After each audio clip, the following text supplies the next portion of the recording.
Welcome to the educational world. This is another part of Windows installation series. In this video, we will discuss how to fix script error which comes after installing new window. So, go to Windows search bar and type run to continue. Now, type command inetcpl.cpl.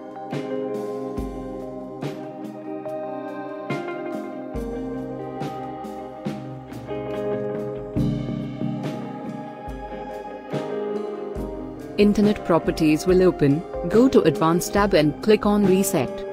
Delete personal settings.